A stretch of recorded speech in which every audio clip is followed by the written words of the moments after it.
જિલ્લા ભાજપ પ્રમુખના નામની જાહેરાત કરવામાં આવી। દશરથ બારિયાને જિલ્લા ભાજપ પ્રમુખની જવાબદારી સોંપવામાં આવી છે।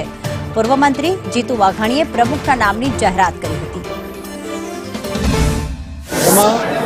મારી નિમણૂક પ્રદેશ દ્વારા થઈ છે ત્યારે પ્રદેશના બધા જ જવાબદાર જે કાર્યકર્તાઓ છે, પદાધિકારી બંધુઓ છે, આદરણીય પ્રદેશ અધ્યક્ષ શ્રી સી.આર. પાટીલ સાહેબ, અમારા મુખ્યમંત્રી શ્રી ભૂપેન્દ્રભાઈ પટેલ સાહેબ, સંગઠનના મહામંત્રી આદરણીય રત્નાકરજી અને પ્રદેશના બધા જ જેમણે મારા પર વિશ્વાસ વ્યક્ત કર્યો છે એ તમામ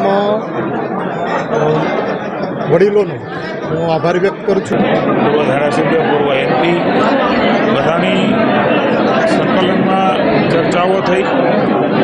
બૂથથી માંડીને જિલ્લા પ્રમુખ ને પ્રદેશ પ્રમુખની પણ સંરચના એ માત્ર ને માત્ર ભારતીય જનતા પાર્ટીમાં, કોંગ્રેસમાં ક્યાંય પણ આવી વ્યવસ્થાઓ જોવા મળતી નથી। સીધી જ નિમણૂકો થાય છે। કાર્યકર્તાઓ જેને મત આપવાનો અધિકાર છે, પ્રમુખો, પ્રતિનિધિઓ એ પણ હાજર હોય છે। પણ મને આનંદ છે કે અગાઉ પણ જેમના ફોર્મ ભરાણા છે અને પછી જે પ્રકારે અમે આખી સંરચના કરી છે એ પ્રમાણે ખુલ્લામાં બધાની સાથે લઈને જાહેરમાં સંરચના થઈ છે।